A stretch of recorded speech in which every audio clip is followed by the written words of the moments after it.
पाऊल चालत राहू. लय असा कचरा केल्यावर बीड कधी आपलं शहर स्वच्छ होणार कोणाला माहिती. येड्याचा बाजार आहे येड्याचा. माझ्या बारामतीत असा कुठे आवाज काढला नसताय. कुठं काय करावं काय नाही कळलं नाही यांना. आपल्या सर्वांचे सहकारी आमचे माजी आमदार भीमराव धोंडे,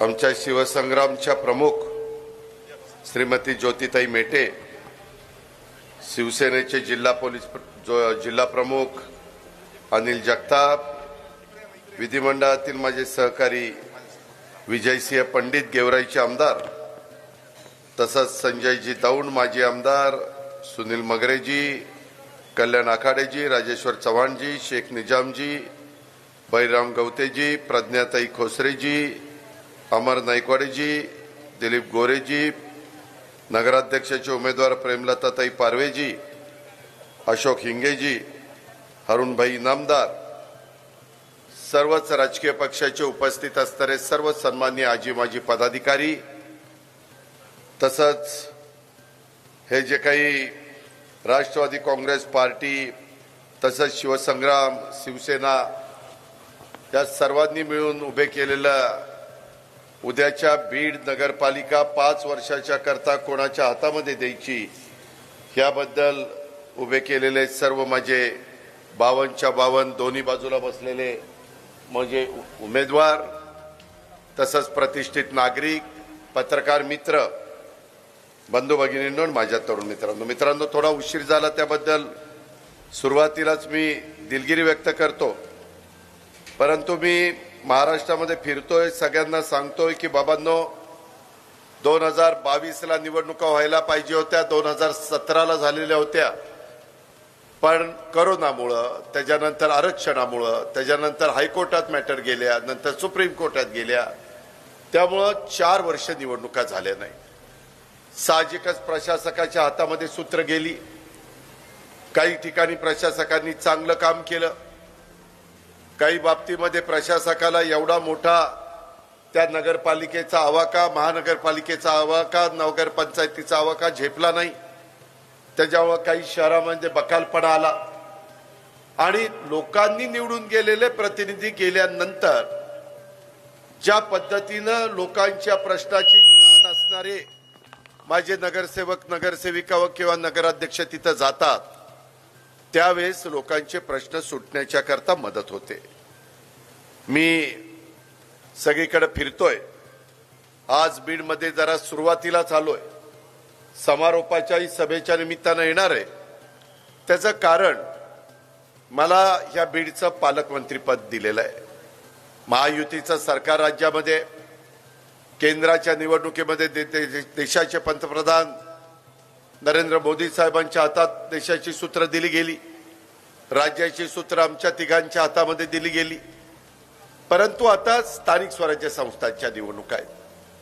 माझ्या शहरामध्ये आणि गाव पातळीवर काम करणाऱ्या कार्यकर्त्याला संधी मिळाली पाहिजे, ह्याच्यातच कार्यकर्ता तयार होतो, ह्याच्यातच उद्याचा आमदार, खासदार, मंत्री, राज्यमंत्री, उपमुख्यमंत्री, मुख्यमंत्री बनतो. त्याकरता खूप वर्ष वेगवेगळ्या कार्यकर्त्यांना महाराष्ट्रामध्ये थांबावं लागलं, तसं बीडमध्ये देखील थांबावं लागलं. आम्ही काम करत असताना शिवशाहू फुले आंबेडकरांच्या विचारधारेंनी पुढे जाण्याचं काम करतो. त्यांनी जो आदर्श आपल्या सगळ्यांच्या समोर ठेवलेला आहे, त्या आदर्शाप्रमाणे आम्ही पुढे जातोय. हिंदवी स्वराज्याची स्थापना महाराजांनी करून रयतेचं राज्य निर्माण केलं.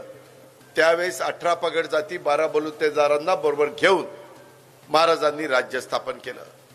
आपलं बीड शहर पण अनेक जाती धर्माचं शहर आहे.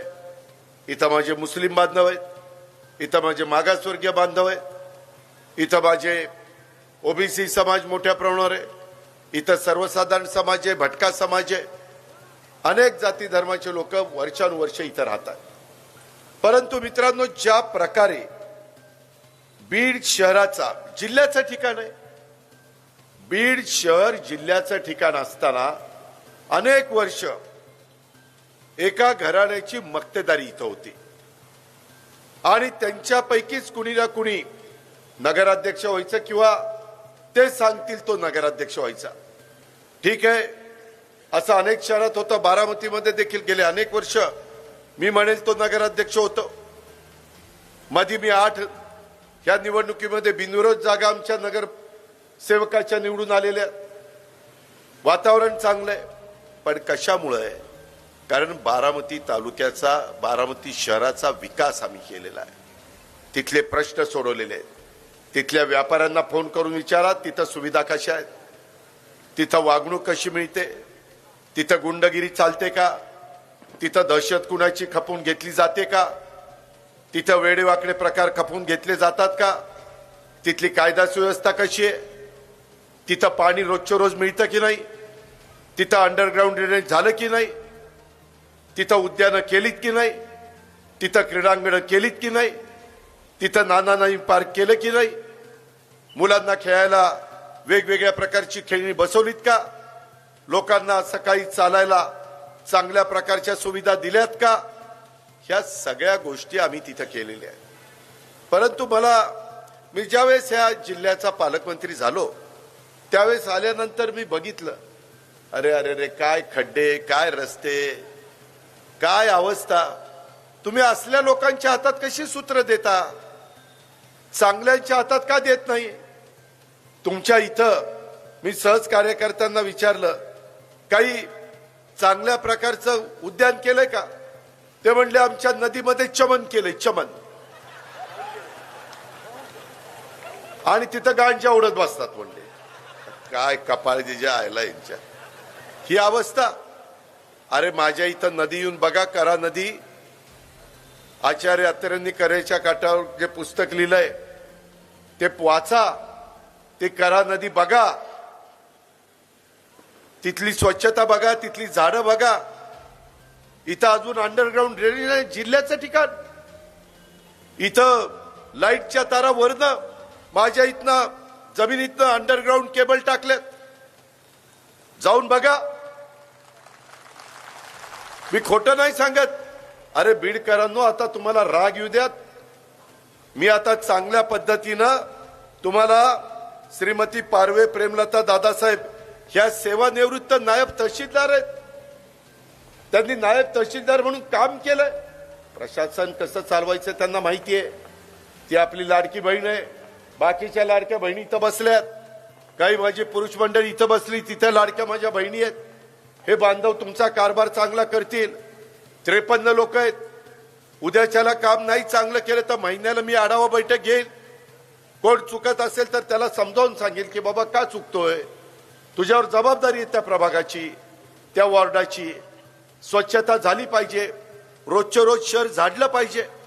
अरे बीड शहर रोजच्या रोज झाडलंही जात नाही. मी आता विचारलं पाणी कधी येते, म्हणले दादा 8-10 दिवसांनी पाणी येते. अरे पट्टे, 15 दिवसाला पाणी, आणि असल्या लोकांच्या पाठीशी तुम्ही उभं राहता. ते इतके दिवस आमच्यात होते. मला विचारलं की बाबा ते एबी फॉर्म पाठवा. म्हणलं कशाला? म्हणले 53 लोक उभे करायचे, सगळे माझ्याकडे पाठवा. म्हणलं काय तुझ्या काकाच्या घरचं आहे काय? सगळे माझ्याकडे पाठवा. तू काय मालक झाला का म्हणलं का पक्षाचा? त्याच्यामध्ये सगळे बसतील कार्यकर्ते, माझे मुस्लिम बांधव बसतील, माझ्या लाडक्या बहिणी बसतील, माझे तरुण तरुणी बसतील, माझे वडीलधारी बसतील, आणि ते सगळे ठरवतील ना. अशी एकट्याची मक्तेदारी नसते बाबांनो. मी पण माझ्या पक्षाचा राष्ट्रीय अध्यक्ष आहे, पण तरी उमेदवार ठरवताना खासदारकीचे, आमदारकीचे, नगरपालिकेचे, महानगरपालिकेचे आपण 4 लोकांना विचारतो. ज्यांचा राजकारणाशी संबंध नाही त्यांना विचारतो, बाबा ह्याचं बॅकग्राऊंड कसं आहे. शंका आली तर पोलिसांच्याकडनं रिपोर्ट घेतो, बाबा ह्याचा रिपोर्ट कसा आहे ती सांग.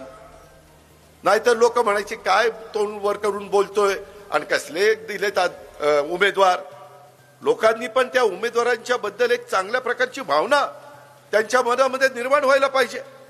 आज इथं अंडरग्राऊंड ड्रेनेज नाही, इथं जॉगिंग पार्क नाही. मला मगाशी आमच्या भगिनी ज्योतिताई सांगत होते की दादा इथं कधी महिला देखील नगराध्यक्ष झाल्या, परंतु महिलांना जाण्याच्या करता जर शहरात आल्या तर सार्वजनिक स्वच्छतागृह नाहीये. कुठं बसावं, काय करावं त्यांनी? आज महिलाही मोठ्या प्रमाणावर पुढे येतात. आज माझ्या 50% महिला म्हणजे 53 जे निवडून जाणार आहेत त्या 53 मध्ये जवळपास 27-28 महिला जाणार आहेत. त्यांचाही तेवढाच अधिकार आहे, त्यांनाही मान मिळाला पाहिजे, सन्मान मिळाला पाहिजे. त्या माझ्या लाडक्या बहिणी आहेत, त्यांना आम्ही समाजामध्ये प्रतिष्ठा प्राप्त करून देतोय. इथं मात्र काहीच नाही. इथली कामं किती घाणेरडी आहेत, दर्जेदार कामं झाली. इथं डॉक्टर बाबासाहेब आंबेडकरांचा पुतळा उभा केलाय, पाऊस आला की तिथं पाणी साठतंय.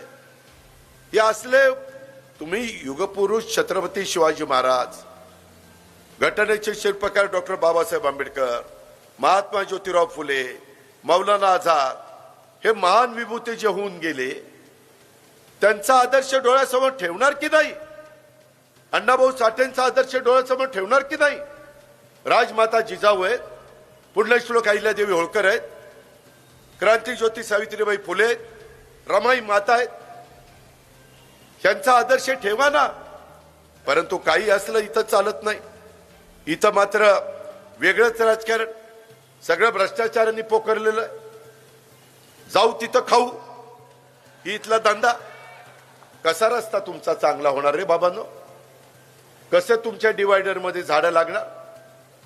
आम्ही त्या पिंपरी चिंचवडचा कसा चेहरा मोहरा बदललाय. मी पहिल्यांदा तिथं केलंय, करून दाखवलंय, बारामतीमध्ये करून दाखवलंय. तेव्हा बीडकरांना आव्हान करायला आलोय, बीडकरांनो तुम्ही मी उभ्या केलेल्या ह्या 53 उमेदवारांना निवडून द्या. मी तुमच्या बीडचा मागच्या 25-30 वर्षामध्ये जे काही वज वाटोळं केलंय ते मी टप्प्याटप्प्यामध्ये बदलून देईन. माझा हा दावा नाही, मी जादूच्या कांडीसारखा एका दिवसात बदलीन. मी बदलीन, टप्प्याटप्प्याने बदलीन. काही बाबतीत वेळ लागेल. तुम्ही पहा, तुम्ही मला त्या बाबतीमध्ये पालकमंत्री म्हणून संधी दिली, इतके वर्ष इथं लोकांनी संधी दिली. काय तुमचं नाट्यगृहाची अवस्था? नाट्यगृहामध्ये खुर्ची तिथं धड आहे का? तिथं बसायला जागा आहे का? नाटक बघायचं म्हटलं तर काय बघायला लागेल? त्याला आता 8.5 कोटी रुपयाचा निधी दिला का? तर माझ्या बीडकरांना चांगल्या प्रकारचे कार्यक्रम घेता आले पाहिजे, नाटक तिथं बघता आले पाहिजे. आम्ही कंकालेश्वर मंदिराच्या करता निधी दिला. एवढा त्या कंकालेश्वर मंदिराला एक वेगळ्या प्रकारचा इतिहास आहे. 800 वर्षापूर्वीचं मंदिर. इथल्या पुढाऱ्यांना लक्ष देता आलं नाही. त्यांचं काम नव्हतं, त्यांची जबाबदारी नव्हती. का नाही केलं? कुणी थांबवलं? त्याच्यामुळे पर्यटन वाढलं असतं, माझ्या बीड मधल्या लोकांना रोजगार मिळाला असता, वेगवेगळी दुकानं थाटता आली असती. परंतु तिथंही कुठल्याही परिस्थितीमध्ये त्यांनी काही मदत केलेली नाहीये. मित्रांनो, नुसतं एवढंच नाही, एकंदरीतच या बीडमध्ये काम करत असताना मी पाहिलंय की एकंदरीत इथं लोकांच्या मध्ये एकमेकाला फूट पाडून लढवायचं आणि यांनी मजा बघायची. असं नाही चालत. जातीय सलोखा ठेवून सर्वांगीण विकास करायचा असतो, नुसता विकास करायचा नसतो. प्रत्येक घटकाला वाटलं पाहिजे की खरोखरीच हे बोलतात तसा आमचाही विचार करताय, आमच्याही कच्च्या बच्च्यांचा विचार करताय. तशा पद्धतीनं आपल्याला सगळ्यांना पुढे जायचंय. मित्रांनो, तुम्ही मला सांगा, तुम्ही मला पालकमंत्री केल्यानंतर मी CIIIT एक महत्वाकांक्षी 200 कोटी रुपयाचा प्रकल्प हा इथं माझ्या बीडमध्ये आणलाय. त्याचं काम त्या ठिकाणी सुरू होत आहे. दरवर्षी 7,000 कुशल कामगार आपण बीडमधनं तयार करणार आहोत आणि ह्याच्यामध्ये त्यांना कुठं ना कुठं रोजगार मिळणार आहे, त्यांच्या हाताला काम मिळणार आहे, कारण ते कुशल कामगार आहेत. अकुशल कामगारांना काम मिळत नाही, म्हणून आम्ही कुशल कामगार करणार आहे. प्रत्येक जिल्ह्यामध्ये ते CIIIT आम्ही करतोय. आता आपल्या गडचिरोलीला केलेलं आहे, माझ्या पुण्यात काम चाललंय, आमच्या रत्नागिरीला काम चाललंय, ठाण्याला काम चाललंय, त्याच्यामध्ये नांदेडला मंजूर केलंय, संभाजीनगरला मंजूर केलंय, बीडला मंजूर केलंय. हे केलं पाहिजे. नुसती भाषणं करून किंवा पद घेऊन चालत नाही. लोकांच्या प्रश्नामध्ये लक्ष घालून लोकांच्या अडचणी सोडवण्याच्या करता सत्तेचा वापर केला पाहिजे. सत्ता येत असते, सत्ता जात असते. ताम्रपट घेऊन कुणीच जन्माला आलेलं नाहीये. आम्हाला माहितीये कधी ना कधी आम्हालाही तिथपासून बाजूला जावं लागणार आहे. परंतु जोपर्यंत आम्ही आहोत तिथं बसलोय तोपर्यंत आम्ही लोकांचे प्रश्न सोडवणार. सकाळी 6ला उठून आम्ही काम करतोय. इथं कोण सकाळी उठतं, कोण काम करतं? मी तिथं वेगवेगळ्या क्रीडांगणावर लोक खेळत असतात, फिरत असतात. त्यांना विचारलं काय केलं पाहिजे, काय नाही केलं पाहिजे. मित्रांनो, इतके दिवस, किती वर्ष इथल्या पुढाऱ्यांनी सांगितलं, किती खासदार होऊन गेले, मला खासदार करा, मी रेल्वे चालू करणार. एकाने तरी केली. आम्ही पालकमंत्री झाल्यानंतर तुमची बीड टू अहिल्यानगर रेल्वे सुरू केली की नाही? आता परळीपर्यंत न्यायची, त्याच्यानंतर पुण्यापर्यंत न्यायची आणि नंतर मुंबई दाखवायची बीडकरांना तिथपर्यंत. कारण सगळ्यात स्वस्त प्रवास हा रेल्वेचा आहे. माझ्या गोरगरिबांना तिथं जाता येता आलं पाहिजे. त्याच्यातनं ज्यांच्यात कर्तृत्व आहे, ज्याच्यातनं एक चांगलं काम करायची जिद्द आहे, त्याला देखील देशाची आर्थिक राजधानी मुंबई तिथं जाऊन त्याला तिथं स्वतःच्या पायावर उभं राहता आलं पाहिजे. आज किती वर्ष आम्ही दुसऱ्याच्या कारखान्यावर जाऊन ऊस तोडायचा. इथल्या पुढाऱ्यांना वाटलं नाही अरे आपण इथलं पुढारपण करतोय आणि आपली लोक जाऊन 6-6 महिने दुसऱ्याच्या ठिकाणी जात आहेत आणि तिथं ऊस तोडतायत. काय त्या मुलांनी शिकावं, कुठल्या शाळेत जावं? त्यांच्याकरता आता मी हॉस्टेल बांधतोय. का तर त्यांना दर्जेदार शिक्षण मिळालं पाहिजे. त्यांचा हक्क आहे, त्यांचा अधिकार आहे. त्या पद्धतीनं आपण पुढे जातोय. मित्रांनो, कंकाळेश्वर मंदिराच्या परिसराचा जीर्णोद्धार आपण करतोय. तिथं पर्यटन वाढवण्याचा आमचा प्रयत्न आहे. अनेक वर्ष रेल्वेचं जे स्वप्न होतं ते आपण पूर्ण केलेलं आहे. ती आता आपण इलेक्ट्रिक रेल्वे करणार आहे. कारण फास्ट गेली पाहिजे. लोकांना आता वेळेचं महत्व कळलेलं आहे. उगीच एखाद्या ठिकाणी 3 तास 4 तास लागणार असतील तर ते 2 तासात गेलं पाहिजे. हे काम आपल्याला तिथं करायचं, ते आम्ही हातात घेतलेलं आहे. बीडमध्ये क्रीडा मैदान काय इथल्या पुढाऱ्यांनी केलं? ज्यांच्या हातात नगरपालिका 25-30 वर्ष होती, काय केलं? का नाही आमच्या इथं क्रीडांगण केलं? मुलांनी कुठं खेळावं, कुठं जावं? आता आम्ही त्याला 25 कोटी रुपयाचा निधी दिलेला आहे आणि क्रीडा क्षेत्रात अनेक नव्या संधी उभ्या राहतील. अशा पद्धतीनं माझ्या बीडच्या मुला मुलींच्या करता आम्ही व्यवस्था करतोय. रस्त्याची कामं आता सुरू केलेली आहेत. काही तर सांगतात आम्हीच मंजूर केली. अरे कुठनं तू मंजूर केली आणि तुझ्या हातात काय होतं? देवळात वाजवायची घंटा होती का? उगीच काहीतरी सांगावं. मी पालकमंत्री, आम्ही सगळेजण, विजयसिंह पंडित असतील, धनंजय मुंडे असतील, त्याच्या संदर्भातले प्रकाश सोळंके असतील, त्या ठिकाणी मुंदडा असतील किंवा सुरेश धस असतील, आम्ही सगळेजण बसतोय आणि तिथं निर्णय घेतोय. अध्यक्ष म्हणून मला तो अधिकार आहे. त्या प्रकारे अनेक भागामध्ये निधी देण्याचं काम आम्ही करतोय. उपकार करत नाही, ती आमची जबाबदारी आहे. ह्याच्या आधी कामं झाली, निम्मा अर्धा पैसा कुठं जायचा कळायचाच नाही. कामाचा दर्जा कसा आहे बघा ना. अहो, इथनं एवढा महत्वाचा रस्ता जातो, त्या रस्त्याला जोडण्याच्या करता 4 पदरी कुठं रस्ता आहे का? झाडं कुठं दिसतायत का? मध्ये मी 35 लाख झाडं एक दिवस लावून घेतली. आपल्याला मोठ्या प्रमाणावर झाडं लावायची. कधी कधी पाऊस पडत नाही, ग्लोबल वॉर्मिंगचं संकट आहे, पर्यावरणाचा समतोल साधला पाहिजे. ते काम आपल्याला करायचंय. त्या पद्धतीनं आपण मित्रांनो पुढे जातोय.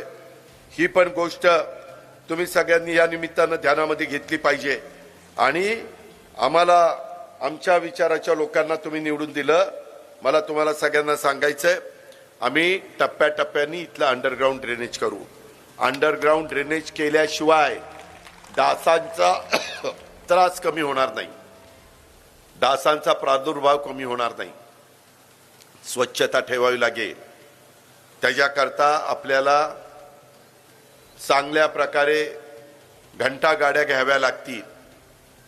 त्याच्यातनं कचरा गोळा करावा लागेल. ओला कचरा, सुका कचरा लोकांनाही सवय लावावी लागतील. त्याची विल्हेवाट आधुनिक पद्धतीनं करावी लागेल. त्याच्यामध्ये जे पाणी पुरवठ्याच्या योजना केल्या, सगळ्यात भ्रष्टाचार, सगळं बरबटलंय. ते जर चांगलं केलं असतं तर आज रोज माझ्या बीडकरांना प्यायला पाणी मिळालं असतं. आपलं बिंदुसारा धरण भरलंय, पण नीट पाणी मिळतंय का? ज्यांच्या अंगात पाणी नाही अशांच्या हातात तुम्ही बीडची सूत्र दिली. त्याच्यामुळं तुमचं वाटोळं झालं. त्याच्यामुळं तुम्हाला पाणी प्यायला मिळेना, क्रीडांगण मिळेना, उद्यानं होईना, काही होईना, अंडरग्राऊंड ड्रेनेज होईना, अंडरग्राऊंड केबल होईना. मित्रांनो, हे सगळ्या गोष्टी आपल्याला दुरुस्त करायच्या. आम्ही आमच्या भागात केल्यात, पिंपरी चिंचवडला केलंय आणि आता तुम्हाला सांगायला आलोय. मित्रांनो, डॉक्टर बाबासाहेब आंबेडकरांच्या बद्दल आजही जगातलं सर्वोत्कृष्ट असं संविधान त्यांनी आपल्याला दिलेलं आहे. त्यामुळं कन्याकुमारी पासून जम्मू काश्मीर पर्यंत देश एकसंघ राहिलेला आहे. आज एकोपा आहे. आज डॉक्टर बाबासाहेब आंबेडकरांनी स्थापन केलेल्या पीपल्स एज्युकेशन सोसायटीला आम्ही मध्ये 500 कोटी रुपयाचा निधी दिला. गरजेचं होतं, कारण बाबासाहेबांनी लावलेलं ते रोपट आहे. त्या पद्धतीने आम्ही निर्णय घेतला. इंदू मिल मध्ये होणाऱ्या डॉक्टर बाबासाहेब आंबेडकरांच्या आंतरराष्ट्रीय स्मारकाला भरघोस निधी आम्ही देतोय. लवकर कसं काम होईल आणि जगातलं एक सर्वोत्कृष्ट अशा प्रकारचं आंतरराष्ट्रीय दर्जाचं स्मारक, घटनेचे शिल्पकार डॉक्टर बाबासाहेब आंबेडकरच्या नावाला साजेचं स्मारक, हे आम्ही तिथं करतोय. बार्टीच्या माध्यमातून माझ्या मागासवर्गीय विद्यार्थ्यांना शिक्षणाच्या करता मदत आम्ही करतोय. आमच्या आदिवासी समाजाच्या बांधवांना आरटीच्या माध्यमातून करतोय. सर्वसाधारण समाजाच्या करता सारथीच्या माध्यमातून मदत करतोय. ओबीसीच्या माझ्या मुलामुलींना महाज्योतीच्या माध्यमातून मदत करतोय. माझ्या अल्पसंख्याक समाजाच्या मुलामुलींच्या करता कुठली संस्था नव्हती, त्यांच्या करता मार्टी संस्था काढली. मौलाना आझाद महामंडळाचं जे काही भाग भांडवल होतं ते वाढवलं. त्याच्यातल्या वेगवेगळ्या मुलांना, वेगवेगळ्या घटकातल्या मुलांना परदेशात जायला 40 लाख रुपयाची शिष्यवृत्ती मिळते. माझ्या अल्पसंख्याक समाजाला मिळत नव्हती. त्यांना आता दरवर्षी 200 मुला-मुलींना, हुशार मुला-मुलींना, गरिबाच्या मुला-मुलींना परदेशात पाठवण्याच्या करता प्रत्येकी 40 लाख रुपये शिष्यवृत्ती आम्ही देतोय. प्रत्येकी 40 लाख रुपये. हे केलं पाहिजे, तर समाज पुढे येईल, तर मुलं मुली शिकतील. मुला मुलींच्या मध्ये कर्तृत्व आहे, परंतु त्यांना पाठबळ दिलं पाहिजे. मी आत्ताच गेल्या आठवड्यात पुण्याच्या पालकमंत्री म्हणून माझ्या जिल्ह्यातली गोरगरिबांची जिल्हा परिषदेच्या शाळेतली आणि नगरपालिकेच्या शाळेतल्या मुलांचं सिलेक्शन केलं आणि त्यांना नासाला पाठवलं, नासाला, परदेशात. तशा पद्धतीनं मला माझ्या बीड जिल्ह्यातली मुलं मुली पाठवायची. त्यांनी तिथं जाऊन बघितलं पाहिजे. त्यांच्या आई बापाची पाठवण्याची ऐपत नाही, कारण ते गरीब आहेत. अरे पण त्या मुलांचा काय दोष आहे? तो जर हुशार असेल तर त्याला पाठवलं पाहिजे. आम्ही डीपीडीसीच्या खर्चाने पाठवेन, काय घाबरू नका, मी आहे तुमच्या पाठीशी. आपण समाजाला चांगल्या पद्धतीने सुधारू, पण त्याकरता तुमची मला साथ पाहिजे. नाहीतर तू लढ आणि मी कपडे सांभाळतो, जातात पळून तिच्या मायला. तसलं नाही चालणार. मी जीव तोडून सांगतोय, घसा कोरडा करून सांगतोय. इथं ज्योतिताईंची, अनिलची, आमच्या सगळ्यांची साथ आम्हाला आहे. त्याच्यामध्ये आम्ही जसं स्वर्गीय विनायक माटेचे विचार चांगले असायचे, त्यांनी खूप चांगल्या पद्धतीनं एक मित्र निर्माण केले होते. आयएस ऑफिसर, IPS ऑफिसर, वेगवेगळ्या राजकीय पक्षाचे. परंतु काळाच्या नियतीच्या पुढे काही चालत नाही, ते आपल्याला सोडून गेले. परंतु त्यांचं अधुरा राहिलेलं स्वप्न आपण पूर्ण करूया ना. त्याकरता का काळजी करता? आपल्या इथं माझ्या ज्यांना कब्रस्तानमध्ये जायचं असतं त्याच्याकरता आपल्याला चांगल्या पद्धतीनं स्मशानभूमी हिंदूंच्या करता करावी लागेल. त्याच्या संदर्भात वेगवेगळ्या पद्धतीनं लोकांना ज्या गरजा आहेत वेगवेगळ्या घटकाला दफनभूमी त्या समाजाच्या करता दफनभूमी चांगले करावे लागतील, तिथं सुविधा द्याव्या लागतील, दशक्रिया विधीची चांगली व्यवस्था करावी लागेल. हे करता येतं, इच्छाशक्ती पाहिजे, राजकीय इच्छाशक्ती. माझी सगळ्या उमेदवारांना आणि उमेदवारांच्या पाठीराख्यांना विनंती आहे, अजिबात गाळ पडू नका. खोटा नाटा प्रचार कोणी करत असेल तर त्या ठिकाणी निपसून सांगा. आम्ही स्वच्छ चारित्र्याचे आहे. आमचा मराठवाडा साधू संतांचा मराठवाडा आहे. आम्ही सगळे निर्व्यसनी आहोत, व्यसनाधीन नाही. टाळ्या वाजू नका. कोण आहेत तुम्हाला माहिती आहे. कुणाच्या हातात सूत्र द्यायचे, चांगल्या लोकांच्या हातात दिली तर समाज चांगला बनेल. रामकृष्ण हरे. जर चुकीच्या लोकांच्या हातात दिली तर समाज बिघडेल, व्यसन लागतील. हे लक्षात घ्या. त्याच्यामुळं बीडकरांनो, तुमच्या पुढच्या पिढीचं भवितव्य तुमच्या हातात आहे. तुम्ही 2 तारखेला कुणाचं बटन दाबणार आहे ह्याचा शांतपणे विचार करा. आणि आता 25 वर्ष त्यांना दिले ना, 35 वर्ष लय झाली. 35 वर्ष दिली. एकदा मलाच 5 वर्ष देऊन दाखवा. मला 5 वर्ष. त्यांच्या 35 वर्षात जे काही होऊ शकलं नाही चांगली कामं, तो हा अजित पवार 5 वर्षात तुम्हाला करून दाखवेल. पण तुमची साथ पाहिजे आणि मी सांगेल तसं वागलं पाहिजे. मी चांगलंच वागायला सांगेन, चुकीचं सांगणार नाही. काळजी करू नका. या पद्धतीनं बाबांनो आपण सगळेजण पुढे जाऊ.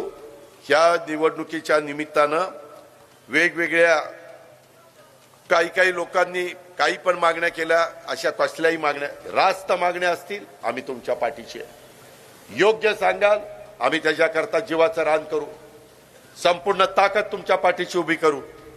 पण चुकीचं सांगितलं तर आम्ही ऐकणार नाही. आम्ही शाहू फुले आंबेडकरांच्या विचारधारा जोपासण्याचं काम करतोय, अतिशय सक्षमपणे करतोय. अनेक अर्थसंकल्पात राज्यातील वेगवेगळ्या नगरपालिकांना आपण निधी देत असतो. मी त्याच्यामध्ये तुम्हालाही विकासाच्या करता मदत करण्याचं काम त्या बाबतीमध्ये करीन. बीड शहरातले काही प्रमुख रस्ते ज्याच्यातनं कॉन्क्रिटीकरणाची गरज असेल, सुशोभीकरण करण्याची गरज असेल, ते काम आपण त्या बाबतीमध्ये करू. बीड शहरालगत 500 एकर जागेवर MIDC आहे. त्याच्यामध्ये अजून काही गोष्टी करण्याची गरज आहे. तिथं काही सुविधा देण्याची गरज आहे. इथल्या नागरिकांना शुद्ध आणि नियमित पाणी पुरवठा हे आपल्याला देण्याची गरज आहे. महावितरणची थकबाकीचा प्रश्न आहे. भली मोठी थकबाकी करून ठेवली. जुन्यांनी काही झोपा काढल्या का? थकबाकी कशी झाली? वेळच्या वेळेला पैसे का भरले नाही? मोमीनपुरा, गांधीनगर यासारखे भाग आजवर अविकसित राहिलेले आहेत. तेथील स्थानिक सुविधांच्या कडे जाणीवपूर्वक लक्ष उद्याच्या काळामध्ये तुम्ही माझे 53 उमेदवार निवडून दिले तर आम्ही त्या ठिकाणी देऊ.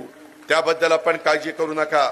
भारतरत्न डॉक्टर बाबासाहेब आंबेडकरांच्या पुतळ्यांची जे काही पाणी तिथं साठतं त्याचं सुशोभीकरण करू. त्याच्यामध्ये ज्या सुधारणा करायच्या त्या करू. या शहराला ऐतिहासिक वारसा जपणारं जे काही श्री क्षेत्र कंकलेश्वराचं मंदिर आहे, शहनशाहवाली दर्गा आहे, खंडेश्वरी माता आहे, ह्या इतर वारसा स्थळांना विकासाच्या करता आपण त्या ठिकाणी मदत करू. बीड शहराच्या सर्वांगीण विकासाचा आराखडा तयार करून हे बीड शहर स्मार्ट कसं करता येईल याबद्दलचा आपण सगळे मिळून प्रयत्न करू. मित्रांनो, मला काहींनी सांगितलं, दादा म्हणले काही लोक इथले लय भारी आहेत. म्हणलं काय रे? म्हणले बीड शहराच्या परिसरामध्ये काही जमिनीवर जाणीवपूर्वक आरक्षण टाकतात. आरक्षण टाकलं की ते आरक्षणवाल्याला वाटतं की आता जमीन आपल्याला कुणाला तरी द्यावी लागेल. घेणारे हेच, आरक्षण टाकणारे हेच आणि त्या बिचाराला मातीत घालणारे हेच. तसं आम्ही करणार नाही. मी तसं करू देणार नाही. त्याबद्दल ज्या काही सुविधा नागरी सुविधा लागतात त्याबद्दल ज्याची मोठ्या जमिनी असतील, मोठा जो भांडवलदार असेल त्यांच्यावर आम्ही आरक्षण टाकू, गोरगरिबांच्यावर मी आरक्षण टाकू देणार नाही. ज्याचं 5,000 गुंठे, 5,000 फूट, अर्धा गुंठा, 1 गुंठा, 2 गुंठे, अरे तो गरीब आहे त्याच्यावर कशाला आरक्षण टाकता? ज्याच्याकडे मुबलक आहे त्याच्यावर टाका ना. असली आहे तिथं लय भारी भारी चित्रब आहेत, त्यांच्यावर टाकूया आपण. तुम्ही फक्त साथ द्या, तुम्ही पाठिंबा द्या, तुम्ही तुमचं पवित्र मत द्या. या पद्धतीनं आपण बाबांनो पुढे जाऊ. आपल्याला इथं आरोग्याची सुविधा पाहिजे तशी नाहीये. मी अंबाजोगाईचं जे काही मेडिकल कॉलेज आहे त्याचा नवीन प्लॅन केला 1,000 कोटीचा. तेही आपल्या बीडच्या करता महत्वाचं आहे. बीडचं इथलं हॉस्पिटल आहे, मी मध्ये बघायला गेलो, इतकी वाईट अवस्था आहे. त्याच्यामध्ये आता बऱ्याच गोष्टी आम्ही त्याच्यात लक्ष घालतोय आणि काही गोष्टी आपण सुरू केलेल्या आहेत. मित्रांनो, त्याच्या संदर्भामध्ये मला तुम्हाला सगळ्यांना सांगायचं आहे की तिथं पोलिसांची जागा बरीच आहे. ती जागा आपल्याला हॉस्पिटलच्या करता, रुग्णालयाच्या करता घ्यायची आहे. त्याच्याकरता माझं मुख्यमंत्र्यांशी बोलणं झालेलं आहे. तिथं आपण चांगल्या प्रकारच्या सुविधा, माझं बीड मराठवाड्यातलं एक महत्वाचा जिल्हा आहे. इथं गोरगरीब समाज आहे. त्या समाजातल्या लोकांना पुण्या मुंबई सारख्या ठिकाणी जाऊन आरोग्याचे उपचार, आरोग्य सुविधा ह्या मिळवून घेता येत नाही. अशा करता इथल्या गरिबांच्या करता इथं सगळ्या सुविधा देण्याचं काम हे आपल्याला त्या बाबतीमध्ये करायचं. त्याचं पण मी बजेट केलेलं आहे. ते बजेट देखील जवळपास 1,000 कोटी रुपयाचं झालेलं आहे. त्याच्यामध्ये पण टप्प्याटप्प्यानी आपल्याला मदत ही करावी लागणार आहे. तुम्ही काळजी करू नका. राज्य सरकारच्या वेगवेगळ्या योजना आहेत, त्या योजनांच्या माध्यमातून आपण त्या ठिकाणी करू. आणि हे सगळं करत असताना मला तुम्हाला सगळ्यांना सांगायचं आहे, बीड जिल्हा रुग्णालय इथं कार्डियाक कॅथलॅब कार्यान्वित करण्याच्यासाठी डीपीडीसीच्या माध्यमातून मंजुरी आपण दिलेली आहे. त्याकरता आवश्यक निधी आपण देतोय.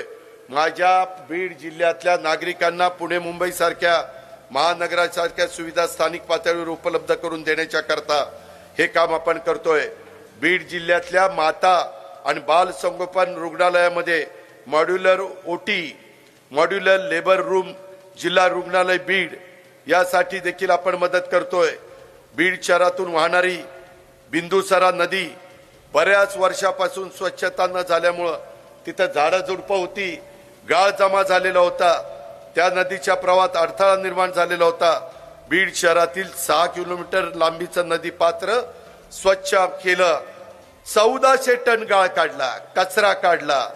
त्यामुळं पावसाळ्यात 3 वेळा अतिवृष्टी होऊन देखील शहरामध्ये पूर परिस्थिती आली नाही. आली का? नाही आली.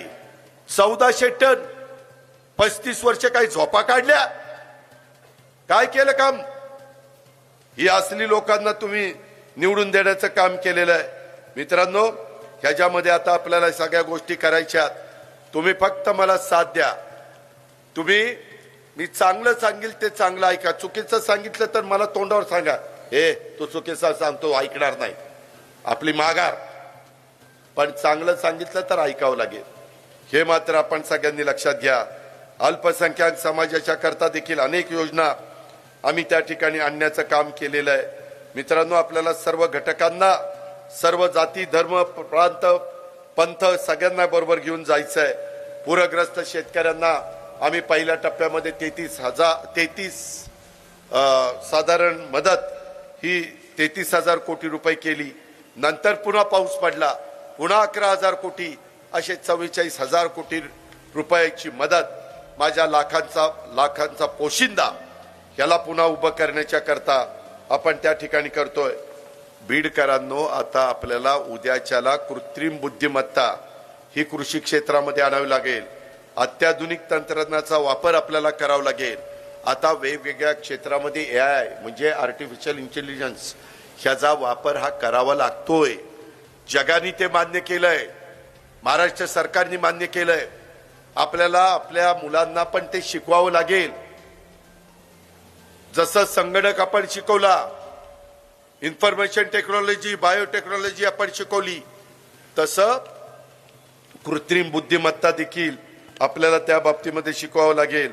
आणि त्याच्यातून आपल्या बीडच्या माझ्या बांधवांना, माझ्या मुलामुलींना, नवीन पिढीला हे पुढे घेऊन जावं लागणार आहे. ह्याबद्दलचा पण विचार आपण सगळ्यांनी केला पाहिजे, ते आम्ही करू. आपण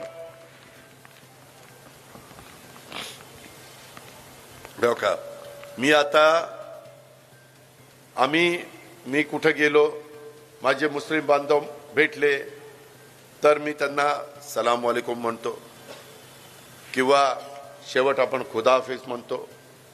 आपण कुणी भेटलं तर रामराम पण करतो. आपण वारकरी संप्रदायाचे लोक भेटलो की रामकृष्ण हरी म्हणतो. लगेच मला चिठ्ठी आली, हो तुम्ही रामकृष्ण हरी म्हणलं किती वेगळा अर्थ काढेल. यायला त्याला काय अक्कल आहे अर्थ काढायचे.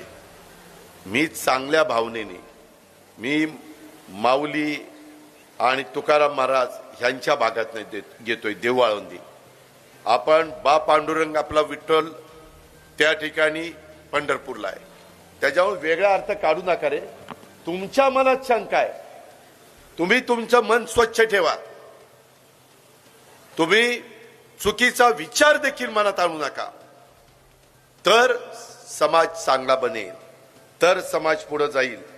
त्याच्यामुळं ही बीड किंवा मराठवाडा संतांची भूमी आहे.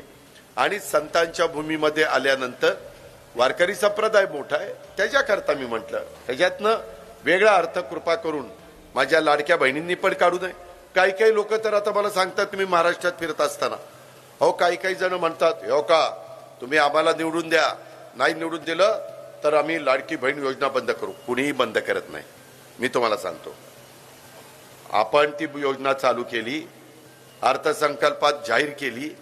आपण ती बंद करण्याकरता नाही, माझ्या लाडक्या बहिणींना सहकार्य करण्याकरता केलेली आहे. त्याच्यामुळं मतं मिळवण्याच्या करता कुणी काही थातूरमातूर सांगतील ह्याच्यावर विश्वास ठेवू नका. मी तुमचा सहकारी म्हणून तुम्हाला सांगतो, ह्या जिल्ह्याचा पालकमंत्री म्हणून मी तुम्हाला सांगतो.